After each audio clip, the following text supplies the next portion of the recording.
Hello and welcome to WITA. We have a provocative and timely discussion on tap for this morning. But before we get to today's panel, a few notes on upcoming WITA events.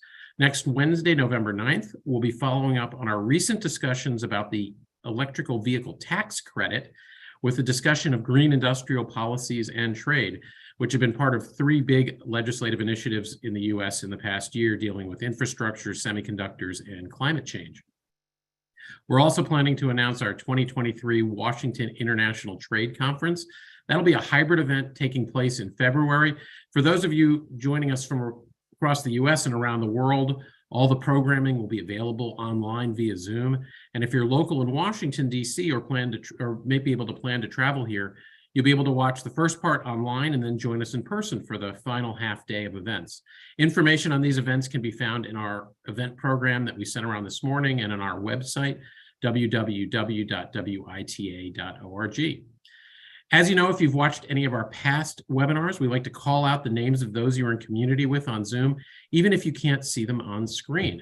So a welcome today to Katrin Van Dyken with the Embassy of the Federal Republic of Germany, Brett Gibson with the AFL-CIO, Sean Murphy with Dolby Laboratories, and Davey Keller with Texas Instruments.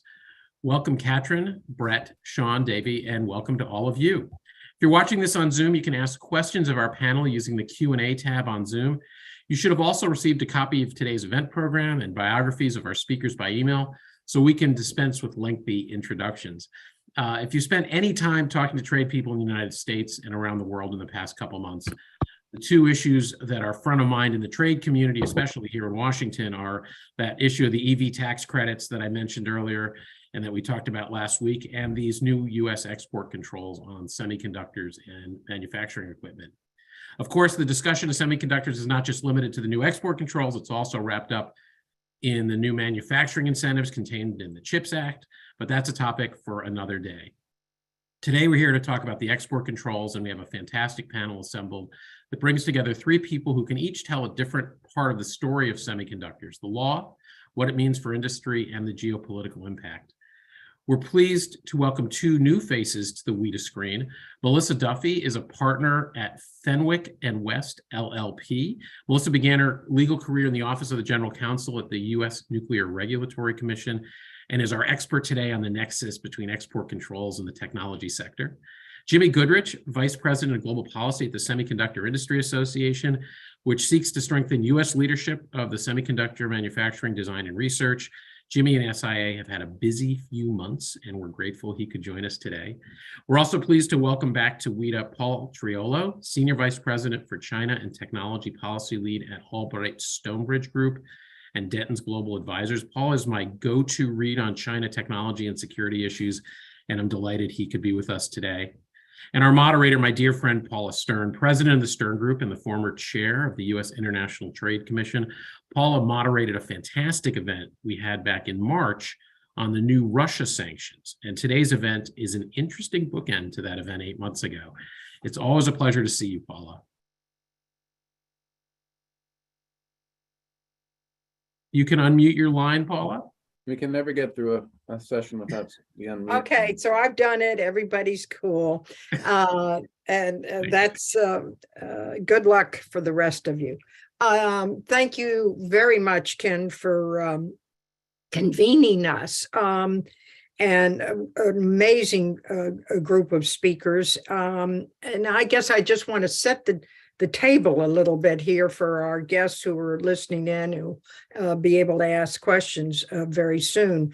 And I would like to put this in a little bit of an historic context. These export controls that bring us here today is a bit about, it gives me a feeling that are we back? Have we seen this movie before? Because in effect, I think they're echoes of the old Cold War with the Soviet Union, but that looks actually quaint compared to the challenge of this so-called great decoupling or an effort to contain China.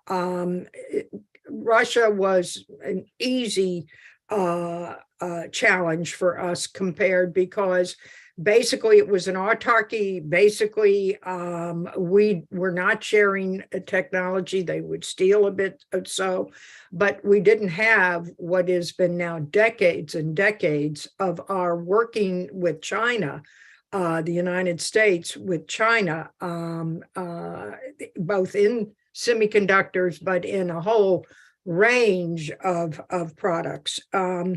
It is a thriving 1.4 billion potential consumers in China.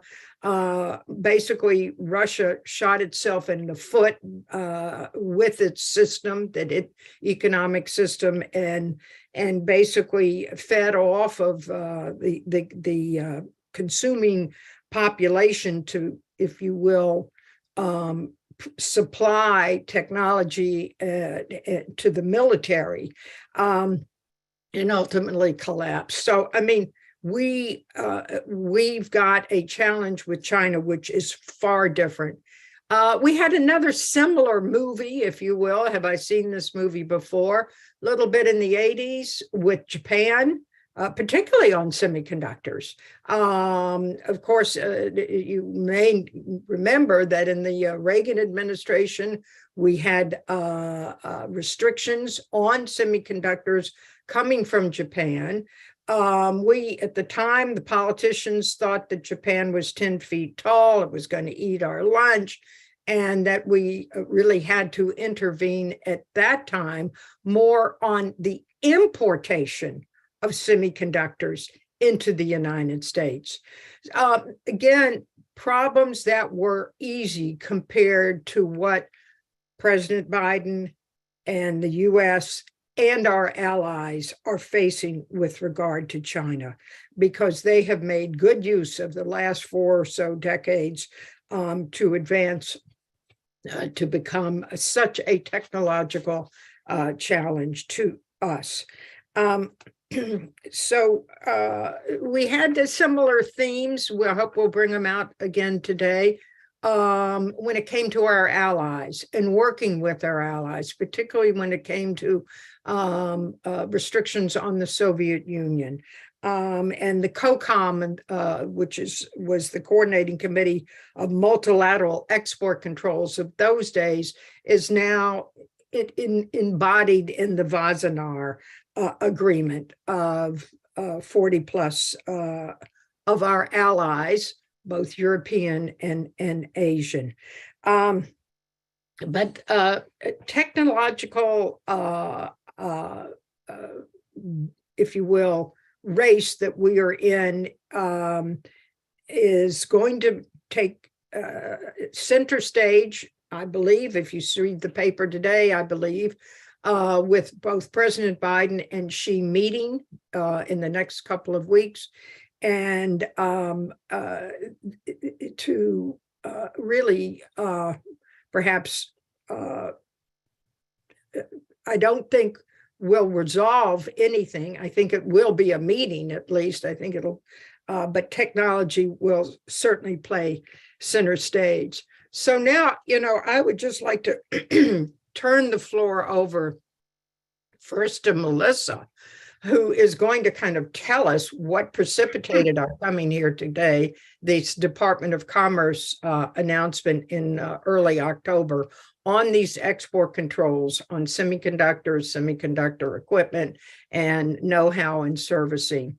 Melissa's, I know it's hundreds of lines and pages even of new rules, but can you kind of briefly give us a picture of what these new rules mean, and then we'll go from there after you set that stage.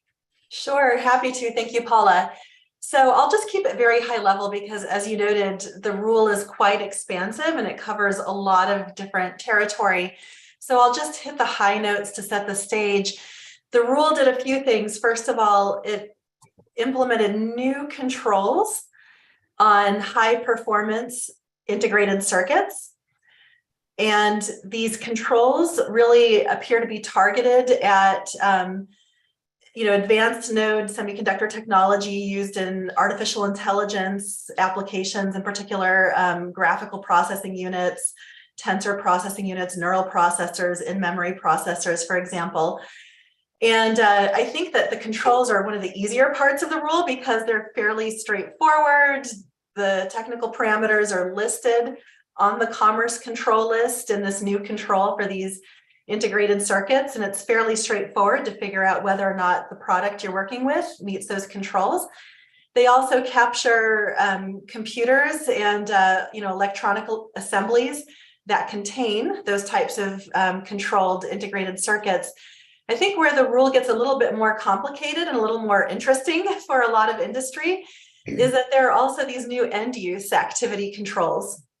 This is something that the Commerce Department has done before, but it's tended to focus more on conventional weapons, weapons of mass destruction, nuclear weapons, chemical and biological weapons. And the government has started to expand its use of end-use activity controls, especially towards China recently for things like military intelligence.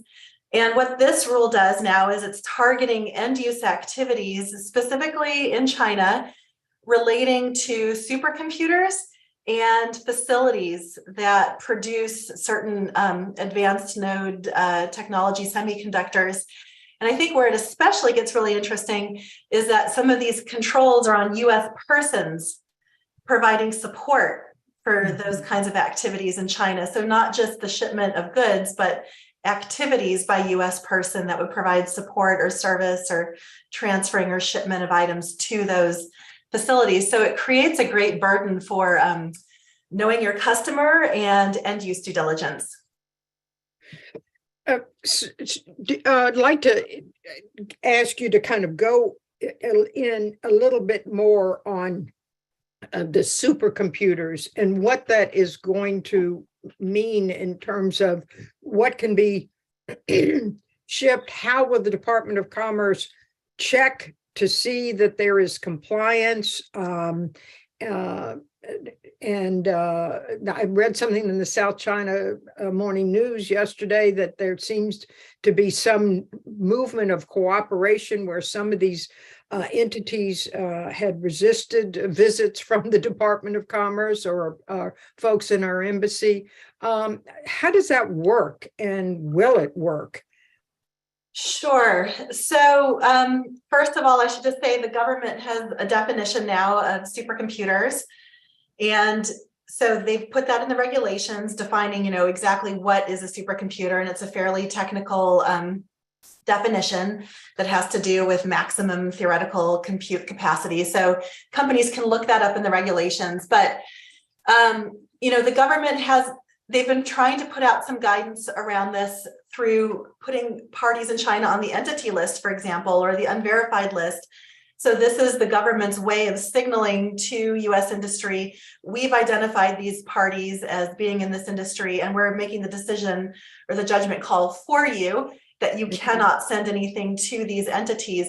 But the rule does apply to entities that have not been specifically listed by the government. So that creates the U.S. government. The U.S. government, yes, thank you. Yes, the U.S. government. So, the U.S. government, the Commerce Department is trying to help industry by specifically identifying certain parties that you can't do business with anymore and putting them on these lists.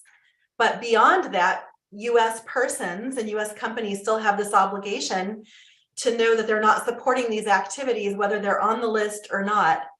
And so that creates this affirmative obligation to be doing due diligence. And the government's put out some guidance about what it expects, and it involves, market intelligence, public source information, getting end use certifications. You can also go into the government and ask for their guidance. As a practical matter, that can take a really long time to get a response. So you better step up on your own due diligence. A lot of companies are already getting end use certifications. If they're operating in this space, that can help to protect a company from having, affirmative knowledge that an end user is involved in that activity. But it puts a lot of burden on U.S. companies to know who they're dealing with in China. So what is the implications here for our allies? When last week I tuned in to hear Undersecretary Estevez talk about these new rules. And, one of the biggest questions that I had, and I think the audience had, was, well, we're doing this alone? He basically, at the moment, the rules were ready, so we went ahead. Now, we've obviously been, in the Wassenaar Agreement, et cetera, talking all the time with our trading partners and allies. But what is the reaction, and how are our allied entities, if you will, being impacted by this? Yeah, you raise a good point, Paula. Normally, these kinds of export controls have historically been multilateral through different export control regimes. And the US has made a departure from that, not just with this rule, but over the past few years, we've been acting more unilaterally. And there is a lot of concern actually from US industry saying, why are we being restricted and impaired in our ability to engage in this business when our allies are not in other countries? And I understand that the US government, there's been talk or discussion about getting some more alignment multilaterally around some of these. And we know that this current administration does sort of pride itself on being multilateral and institutional. So I think there will be a little bit more movement in that direction. But this is where the regulations come in, and the government, the Commerce Department expanded its jurisdiction with this rule to capture more things that are made outside the United States. So something that could be made in Europe, for instance, in the Netherlands, or made in Japan or South Korea, that may not have any US content in it by a foreign company, could still be subject to these rules if the products are based on US origin technology or software, or even if US origin equipment is used in the production process. The US government already tried this approach with Huawei to try to shut down the supply chain globally around Huawei, and saw that being very effective. And they're taking that same track here. And so we're seeing, as a practical matter, that a lot of non-US companies operating outside the United States are equally impacted by this rule almost as much as US companies. Mm-hmm. Well, thank you very much, which obviously leads us to ask Jimmy on behalf of the industry, the semiconductor industry, to give us your reaction, response to these export controls. You coming off a very good summer where the president signed the Chips and Science Act, which provides for, it is said, $39 billion worth of either tax breaks for manufacturing, for reshoring back to the United States, or strong arming some more fabs, or as they're called, for the manufacturing facility. But this must be quite a as Melissa has just described, a very complex set of announcements that has to affect your industry, both short term, and if you would even address kind of the medium and long term when it comes to this technological competition, particularly with the People's Republic of China. Well, thanks, Paula. And that was an excellent overview by Melissa about the different aspects of the rule. I think certainly anytime you have a 137-page regulation with 5 or 7 different components, the impact on the industry is going to be significant. And, we've been swimming up to our necks in trying to understand the rules and regulations. And it's been, at least from a corporate compliance perspective, a very busy last few weeks. But stepping back a little bit, as you pointed out, for the entire semiconductor ecosystem, thinking about chip research, design, fabrication, assembly, test, packaging, the equipment, materials, software, every different part of that ecosystem has China as a significant customer. For example, for U.S. semiconductor chip makers, those that design or produce chips, it's about 36% of their global revenue. And so that's a huge number when you're looking at a near $600 billion global market. And there's no doubt with 1.4 billion people, China's going to continue to consume not just semiconductors, but devices with semiconductors in them. So, if you look at this, as Melissa mentioned, it's really multiple different controls. It's controls on AI chips, on supercomputing entities, on fabs, fab equipment, the unverified list. So it's really just been a very busy, chaotic few weeks for the private sector to try and understand the scope of the rules, but also understand how they're going to move forward short, medium, and long term. I think there's a couple of points. One, certainly there is significant impact on different parts of the industry. It really depends on which component of the rule we're talking about.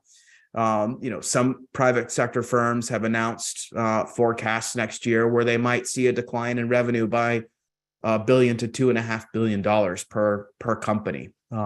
So this is a significant set of rules in terms of commercial impact on businesses. And of course, firms in China are struggling. This has also impacted some of the multinational companies that have major chip making operations in China, including from our allies, although there were some short-term licenses that were provided that go for a year. We don't know what's going to happen over that. So there's just a lot of uncertainty right now about how the dust is going to settle on all of this. Another really important factor, I think, that's different, Melissa also pointed out the unilateral nature. That's really significant for the semiconductor industry because while the U.S. has around 45% of global sales, we don't have a monopoly on the market.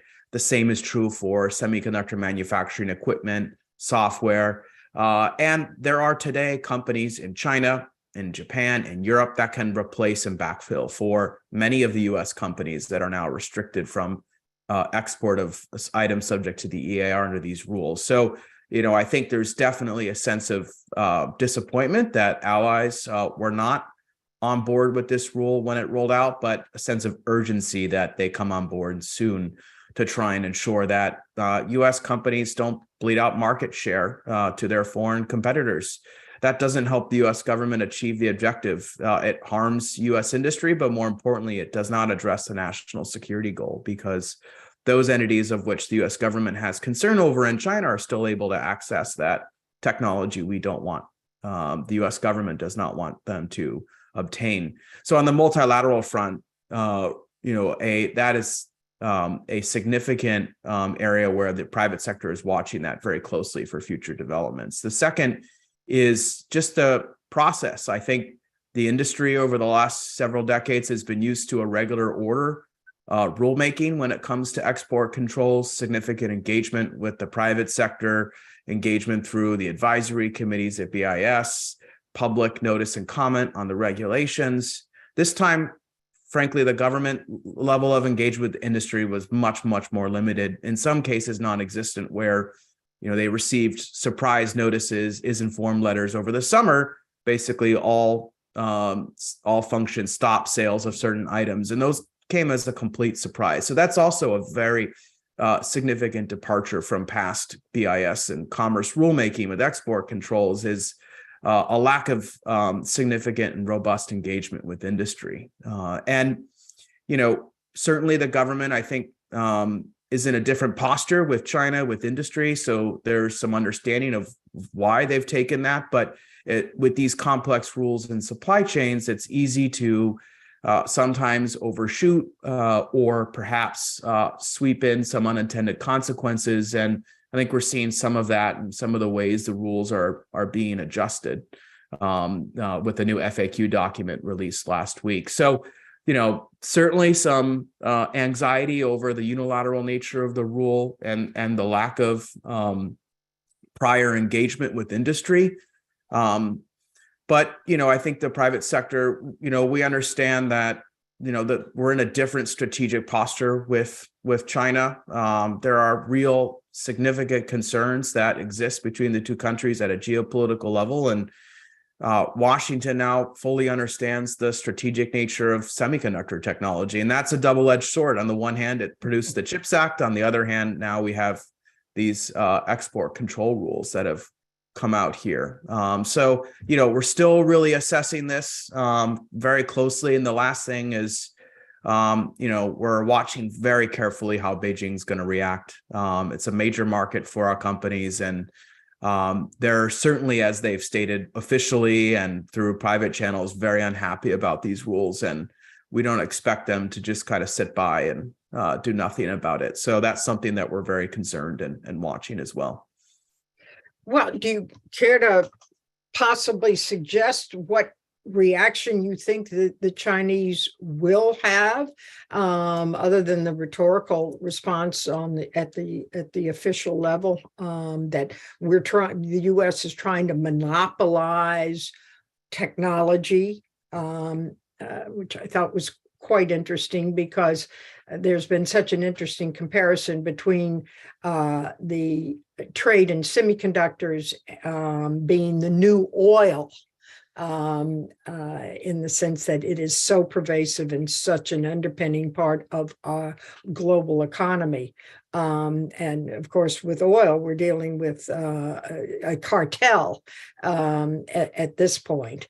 And back in World War II, it was the casus belli for Japan, that they were not getting oil from the shipments and steel as well, from the United States. So, this is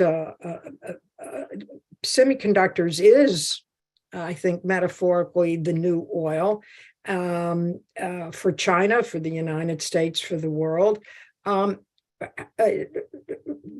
What can the business community, which is so globalized and so intertwined already over the last 40 years through the globalization process,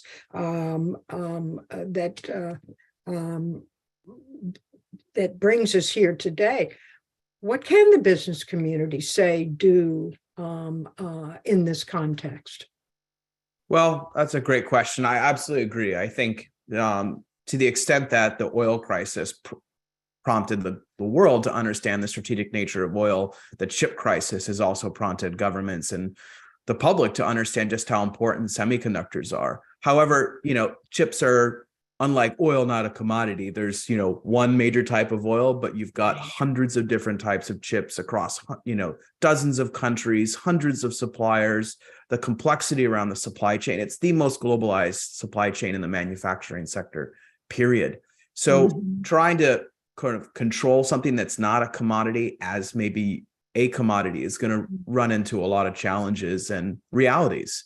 Our hope is that, frankly, both sides can find some way to have a dialogue around the broader strategic issues. I think there's a hope that, if Biden and Xi meet around the G20 meeting in Indonesia, there might be some path forward on, maybe not resolving this issue, but starting a dialogue that just cools the temperature down a little bit. And our hope is that in Beijing, that they, try and contain the situation and not make things worse and throw fuel on the fire. Because the U.S. government, they certainly have, as Alan Estevez signaled, other things they can do or may not do. And, our concern is just sort of trying to, mitigate the fallout from this and try and make it multilateral, try and engage with the government so that, they have a request for comment period open. I think we'll be engaging with BIS to see what we can do to, while not trying to, challenge the goal of the regulation, trying to work with them to ensure that they address a lot of the unintended consequences and fallout that, clearly I don't think it was their intention, for example, to throw a wrench in the gears for foreign chip makers in China or to try and induce a new supply chain shortage. I'm not saying that's happening right now. They've taken some steps to address that, but we have to watch very carefully and work closely with the Commerce Department to ensure that that sort of unintended consequences category is dealt with. Well, the semiconductor industry in particular should be very adroit, as you made a distinction, of course, between semiconductors and oil. But semiconductors have always been dual use. I mean, the birth of semiconductors is because of, if you will, the military and intelligence budgets from the United States that have helped and continue to play a major role in semiconductor sophistication and development. So you're unique. Your industry is unique in that sense, and so I'd like to ask how you feel as an industry you can uniquely play a role in smoothing out the applications of these new export control rules, while at the same time assuring that the United States national security is not imperiled. Well, I think, fundamentally, on the flip side, national security kind of runs both ways. You can address the security objectives you're trying to achieve as the government in China, but at the same time, it's our belief that a strong, healthy, innovative industry that has a high investment into R&D and robust workforce is in our national security, because without that industry, we'll have nothing left to protect. So it's always, from our perspective, a balance of trying to understand what's the trade-off between an export control action and the impact on our innovation base here in the United States. And that's something that Congress has also stated as a priority when they passed ECRA several years ago, and that was reflected in the legislation. But the industry, excuse me. Export Control Reform Act, as part of the CFIUS reform. But I think the industry, we're certainly aware that the times are changing, geopolitical instability is increasing. And in the past, sort of globalization has been the sort of driving theme for our industry, but in some cases, it's gone perhaps a little bit too far, with production maybe concentrated in single points in the supply chain that creates bottlenecks and risks to U.S. and allied national security. So, and that's really what the CHIPS Act is here to do, is to try and rebalance those supply chains. And you're seeing companies across the supply chain making a number of big investments in the United States to try and reduce our dependency on some of those countries and regions in the supply chain where risk may be too high from a mitigation standpoint. So, I think you see an industry that understands the new national security context, is trying to survive within it. It's going to be a rough ride, though. And as I mentioned, companies are forecasting losses of hundreds of millions to billions per company. And what the total impact of this is going to take some time to really see. And also, while the market was very hot for the last 2 years with a shortage, we're actually now in a bit of a cyclical downturn. It's the largest drop in PC sales in the last 30 years. Companies are cutting their forecasts, trimming budgets. And so, there's no ideal time for the government to take any export control action, certainly, but this does come at a time of a cyclical downturn for the industry, which may increase some of the fallout on the private sector. But I think, again, this sort of new strategic environment is here to stay, whether we like it or not. We recognize that, and our goal is to try and establish a better way of dialogue with U.S. government, so that they can at least understand what the implications of their actions are, can understand what some of the unintended consequences are, avoid those. Having the most narrow approach possible on a multilateral basis is the way forward. And not all semiconductors are related to national security. I mean, you have things like your Wi-Fi sensor in your smart home app, or the camera in your smartphone, the garage door opener. Those all have semiconductors in them. I think we can all agree those clearly don't necessarily relate to national security. And so In some instances, we've seen these new rules target a very narrow set of items, like the tippy top of performance for supercomputing and AI chips. But the challenge there is a threshold has been set in stone, and technology will advance to some point where even your laptop computer might actually have chips in it 5-10 years down the road that achieve those performance levels. And will the government then revise them?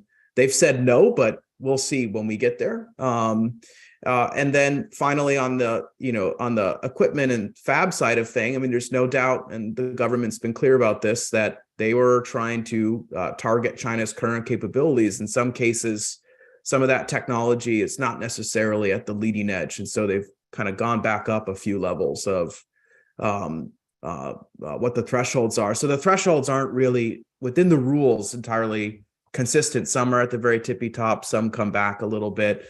And again, you really have to look at this as multi-different Yes. components to a rule. It's very, very complex. Yes, it's hard to make these generalizations. Having been at the ITC, where we would, really spend a lot of time on industry definition before you even got to the question of whether you're going to protect that industry or not. It's critically complex. But I was hoping that the industry would also play kind of, if you will, a diplomatic role and not just, a victim role in this situation. And but I would like to now turn to Paul, who has been the leading commentator in the public eye, and we're all very grateful to you, Paul, for your many years of service and your knowledge and your willingness to share kind of the geopolitical framework within which these rules that have just been enunciated are having such an impact. I really would like to kind of, you've had written so much and shared it publicly. A big emphasis on that I have so many questions, but I guess one of my questions is the U.S. too preoccupied with semiconductors? What about the other technologies? Or is semiconductors so fundamental and such an underpinning to all the other technologies that this is where we should be focusing our attention in this race for technological preeminence with China? Great questions, Paula, and I think I really appreciate the comments of Jimmy and Melissa sort of on the broader issues here. I think just a couple of quick comments just to add on Jimmy's great comments on the multilateral and unilateral nature of this. I think that's a really interesting thing, and we've seen some sort of conflicting comments coming from Commerce Department officials. Last week, Undersecretary of Commerce for Industry and Security, Alan Estevez, made it sound as if this was sort of a slam dunk to get the other key parties such as Japan and the Netherlands on board. But this morning, Secretary Raimondo noted that it could take months. I think she even said 6 to 9 months that it would take to actually work out something more, probably better plurilateral here, because it's really not multilateral. And then there's the whole issue of the Wassenaar Agreement, which you mentioned.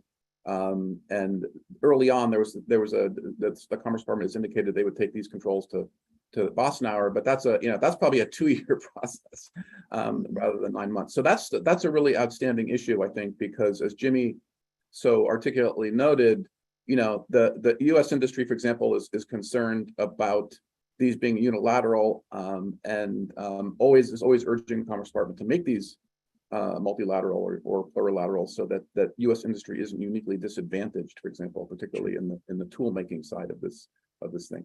And then I think the other piece is that in dropping these so quickly, they took effect. It's a weird thing. They took effect immediately, parts of it. And then on the U.S. persons piece, which I think Melissa noted was arguably sort of surprised some people, that companies had 5 days to react to that. And that, caused a lot of consternation in the industry because people were, in place and had to be moved around or had to figure out what was going on here. Yeah. And there is this comment period that Jimmy mentioned till I think December 12th. But the fact that these took effect, right away, has also sort of complicated and made the sort of the implementation, understanding what's going to happen here tricky. And I think the FAQs, from what I hear in industry, the FAQs that were released were not considered all that helpful in helping to understand where the industry goes. So to your broader question about preoccupied with semiconductors, I think Jimmy again sort of laid out how critical the industry is, and so it really isn't just about semiconductors, right? I mean, it is because as Melissa mentioned earlier, this is the part of the package is really about AI, right? It's about AI and high performance computing, right? So Right. and that means things like data centers and other things. We have clients in the space that are sort of more downstream in the supply chains, and they're either directly or indirectly impacted by this, or they're impacted by the potential, for example, Chinese retaliation. Already, I was on calls all morning on this issue on one way or another, and already we're hearing a sense that there's a new draft rule, for example, that I was reviewing this morning that could impact U.S. downstream companies in the sector, and it looks like it may be at least an initial point of retaliation in terms of how the Chinese are viewing this. I think the whole issue of what China's response will be is a complicated one, which I think we should talk about. Our clients ask us that question just about every day. Yeah. And I think that's a really complicated issue because it does go beyond semiconductors. I mean, it's sort of, because this is such a sweeping rule and it's targeting also these industries that the Chinese government has made a priority, both semiconductors, but also AI and supercomputing, for example. And so it's likely that the Chinese response at some point will be, fairly strong, more strong in public, but I think they're being very careful in the short term not to do things that would further poison the business climate. Although from what I heard this morning, that may not be that may be premature to assume that. But then there are also, of course, these broader geopolitical issues, like I think Jimmy mentioned the Biden-Xi meeting, which is likely to happen in Bali on the sidelines of the G20. There's furious preparation for that, and by some accounts that could attempt to set a floor on the relationship, which has been sort of spiraling down. There may be discussions there, for example, around renewing the climate change discussions, which should be welcomed by all. So I think the Chinese response is going to have to wait until after the U.S. midterms, and then after the Biden-Xi summit before we begin to see something a little more public and maybe a little stronger. Because I think, again, all the options they have, sort of symmetric options like the unreliable entities list and the anti-foreign sanctions law, those are all things that have downsides for China. And then the asymmetric kinds of responses like rare earths that people are concerned about, and magnets and EV battery supply chains, those have a lot of complications. Those are commodities in most cases, and those, any action there would be a lot of downsides for Chinese companies and for China. So I think they're considering all these things, but there's a whole host of other things they can do, like regulatory changes and investigating U.S. companies, to send a clear message on this. And again, I think that's probably already happening, but I think sort of major retaliation will take some time, and that's also because they're still just like we are, everybody here, they're still assessing the full impact of these regulations on their industries. They're particularly in the short term, they're semiconductor makers like YMTC, CXMT, and SMIC, which are the ones that are most directly impacted, and they're talking to those players and trying to assess the damage. YMTC seems to have communicated that this is sort of an existential threat to their operations, because of course all the U.S. tool makers pull back all of their U.S. persons, and depending on who you talk to in industry, a facility, for example, that has no support for its complicated tools can last for, maybe with spare parts and other things, could last from 3 months to longer, to a year or longer. But that's my sense is that would be, the reality is probably on the shorter end of that. So as soon as China digests that part of the equation, and again, as Jimmy noted, there's like 5 or 7 parts in here that are at stake. The Chinese government response will then sort of will be pegged to that. You know, again, waiting for the political some of the political events to unfold here. And so, yeah, I think your initial question of, you know, obsession with semiconductors, it sort of, again, depends on what you mean by semiconductors here, because there's many pieces to these restrictions. There is this very arguably more narrow national security concern about China's capabilities in artificial intelligence and supercomputing, driven, of course, by things like the testing of this hypersonic glide vehicle last year, which was probably modeled on semiconductors that were built with U.S. technology, right? So there's sort of that clear national security concern that is part of this, right? But then there are other parts of this that seem less, the national security gains, if you will, seem less clear. So for example, the memory sector is a good example. And I've spent a lot of time on the memory sector in the last 2 weeks, because it seems as though memory was sort of dragged into this set of restrictions later in the game, right? Logic and GPUs and high performance computing has long been a concern of particularly the U.S. Department of Defense. But memory, at first glance, you know, seems like, okay, why is memory part of this? Why are these restrictions happening on memory? And then, of course, the other sort of foreign policy piece of this. So the sort of tool makers and the inclusion of Japan and the Netherlands is one sort of geopolitical foreign policy piece. The other is the fact that all the memory makers in China, the foreign companies that are in the memory sector, are all have a South Korean flavor to them. And so here, that's a really complicated issue. And that market is also, Jimmy mentioned that commodities, you know, that semiconductors are not always commodities, but memory, large parts of the memory space are commodities. Yes. And there's, for example, huge growth in the NAND arena, 30% a year. And so any disturbance of that market it could have significant ramifications. So we were essentially hours away from a major disruption of that market before this 1 year temporary reprieve was given to those foreign semiconductor manufacturers in China. And this is SK Hynix primarily, and Samsung, and Intel to some degree also. And so, you know, that's an example of, again, another sort of unintended consequence, but that happened right away over the weekend. After these were released on October 7th, there was sort of a scramble at the Commerce Department to figure out what do we do about the memory makers, because apparently they hadn't considered that the restrictions on U.S. persons, for example, would immediately impact the ability of those firms to continue production.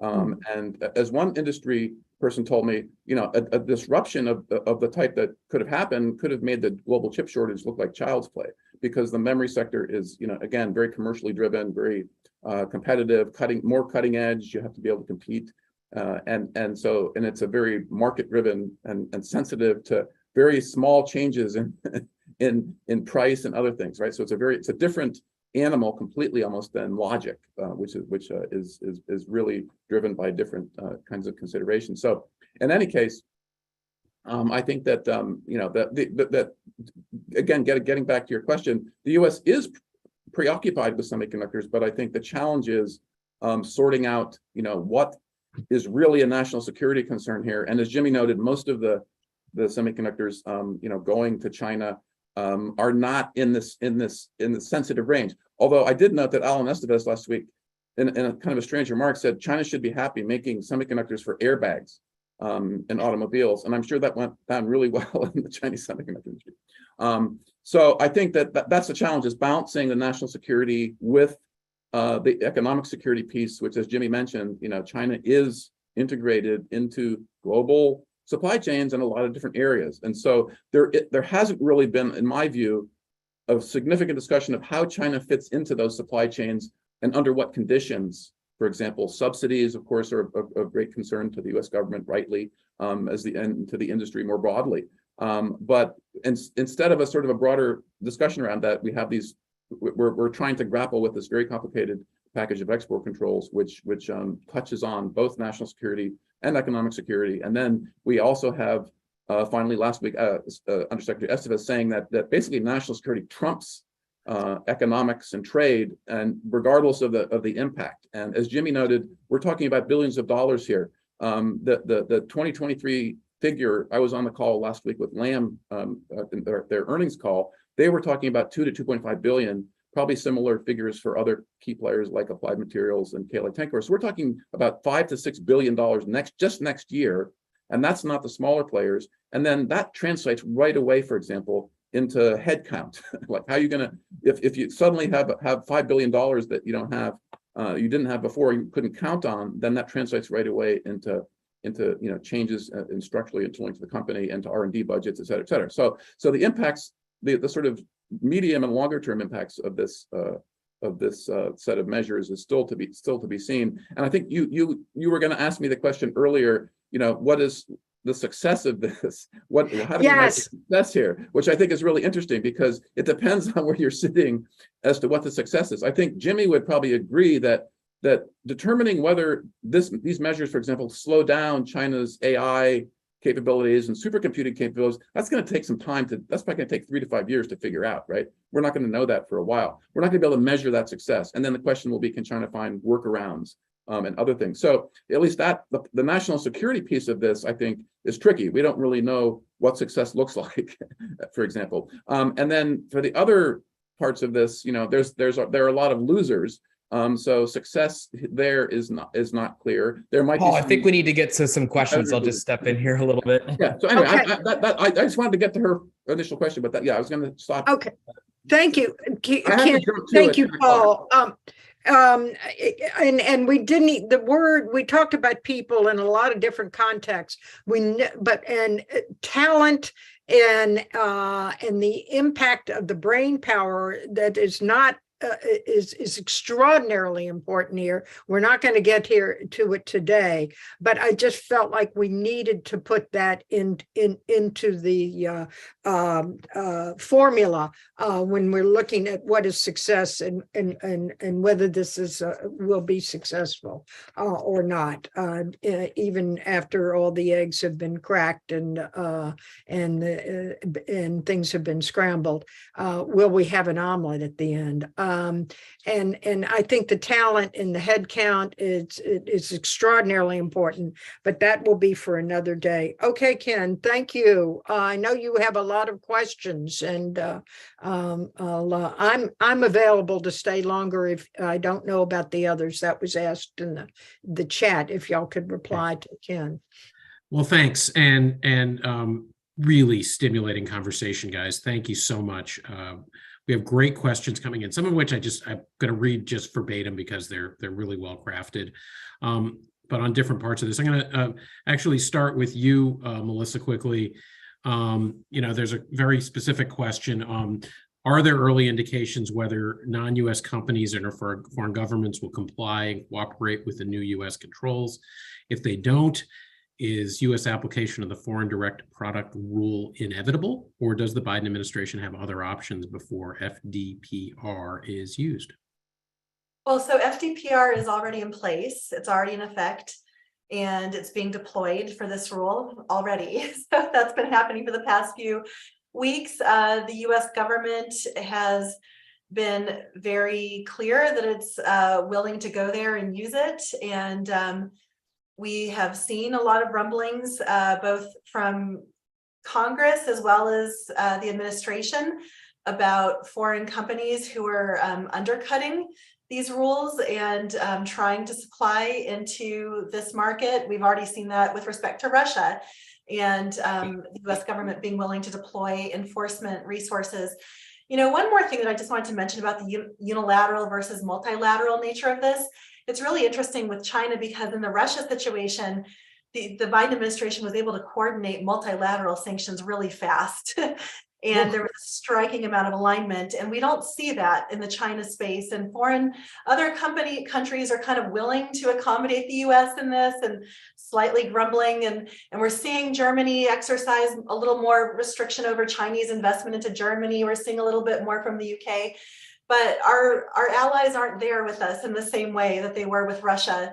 So I think that tools like the foreign direct product rule and the de minimis rule are the primary weapons that the United States government has right now to achieve its objectives of shutting down the supply chain into China on this. Yeah. Thank you. Thanks. And I'm going to share all the questions with our panelists so they can see what was asked. Paul, I know you need to jump and the others can stay for a sec, so I'm just going to circle back to you really quick. Two questions. One, Taiwan hasn't really come up, and just in a geopolitical sense, what do you have to, what is the impact on Taiwan, and both motivation and the impact? And then the other question is, do we think that these controls will ultimately make Chinese industry more self-sustaining and self-reliant on itself and not have to rely on global supply chains anymore? Yeah, those are huge questions. I mean, in 1 minute, quickly on TSMC, for example, has said that the impact on them is fairly minimal. And again, a lot of the companies are putting spin. I would be careful in reading too much into some of the public statements, because the implications of this are broader in some sense, and sometimes they're very carefully parsing their responses. And so TSMC, yes, immediately is not impacted that greatly, but of course, a lot of the all those GPUs that NVIDIA and AMD would sell into the Chinese market now and going forward are all manufactured for the most part at TSMC. And then already TSMC has cut off, for example, cooperation with BREN, which is a Chinese GPU maker, as they assess the impact of the tools or of the controls. And then also we didn't mention, but the new rule added 28 companies and organizations on the entity list. They added a foreign direct product rule, the so-called entity list foreign direct product rule, to all those companies. So all those companies now are also not able to use TSMC or other foreign manufacturers. So Taiwan is sort of, in any semiconductor discussion, Taiwan is always implicated here. And I've written quite a bit about the concept that of the Silicon Shield in Taiwan, and how U.S. controls that progressively sort of salami tactic like cut off more and more Chinese companies from Taiwan sort of undermine at least that part of the very complicated relationship, of course, between the U.S., China, and Taiwan, and China's calculus over Taiwan. So the semiconductor piece is obviously one of many pieces to that equation. But the fact that if you're sitting in Beijing and looking at and seeing a province you consider part of China, and we can argue whether that's all about that view. But if you see that progressively cut off from your leading companies like Huawei, like all the AI companies, for example, that were added to that foreign direct product entity list, and you're paying attention to that, and finally, a lot of those companies, the growth, for example, in Chinese fabless design companies, that were all counting on being able to use TSMC, that's now all thrown into question, as it was already with the Huawei rule. So TSMC and Taiwan are certainly part of this.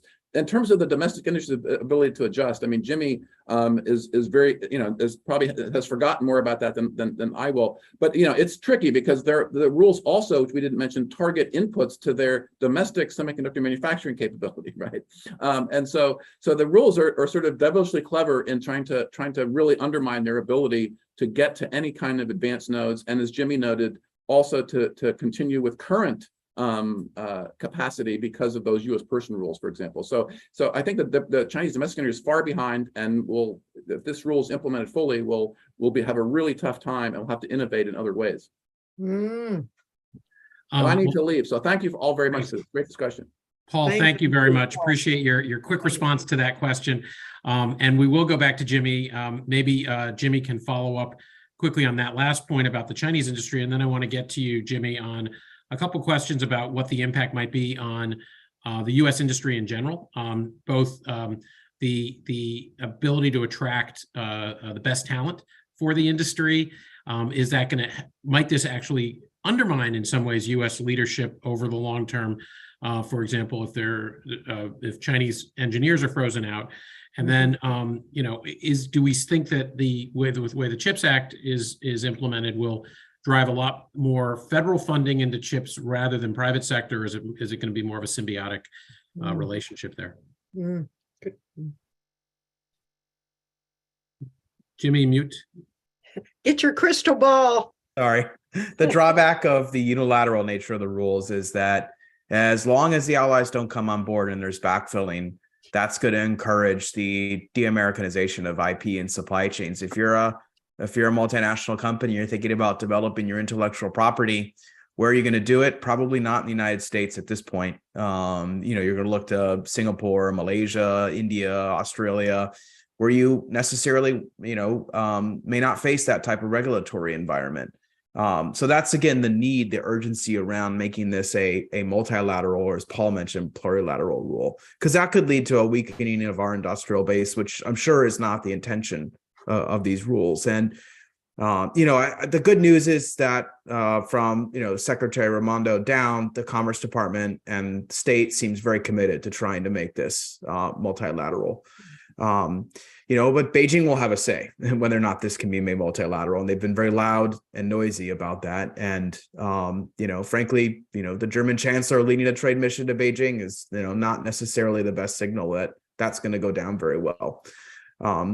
But in terms of the CHIPS Act, is that going to somehow balance out a lot of this? We'll kind of wait and see. I think, again, there's a hope that the CHIPS Act is going to lead to a resurgence in domestic chip manufacturing here in the United States. But, for the foreseeable future, the vast majority of these new fabs that are being built, of which the equipment's being sold to, that's market driven. And so I think the CHIPS Act is more about rebalancing. Fabs that may have been built in one place might actually now just be built in the U.S., but it would have been built anyways. It's not necessarily adding new incremental capacity, of course, on top of what was already going to be built anyways. But that rebalancing is still very important, still very strategic. So, I think it's a half glass full on whether or not the CHIPS Act is going to somehow, magically save parts of the industry that have been harmed by these export control rules. They will start, but again, we'll have to wait and see whether or not it's really going to help. The most important thing near term is multilateral. That's the key thing that's going to mitigate fallout on the U.S. industry. Mm-hmm. Mm-hmm. We're a bit past the bewitching hour, but I did want to circle back just quickly to Melissa before we wrap up. What might we expect next out of the regulatory and implementation process? Where, it's November 4th. They just announced this 4 weeks ago. What are the next steps that people should be sort of on the lookout for that you think might be coming up in the implementation phases? And, are there some definitional things that may happen that expand this, or do you think we'll be seeing more of a narrowing of this in the weeks and months to come? Sure. Well, a couple of things. First of all, there is a notice and comment period that's open right now, with comments being solicited on the public record into December. So companies that have an interest in participating should do so individually or safety in numbers through an industry association.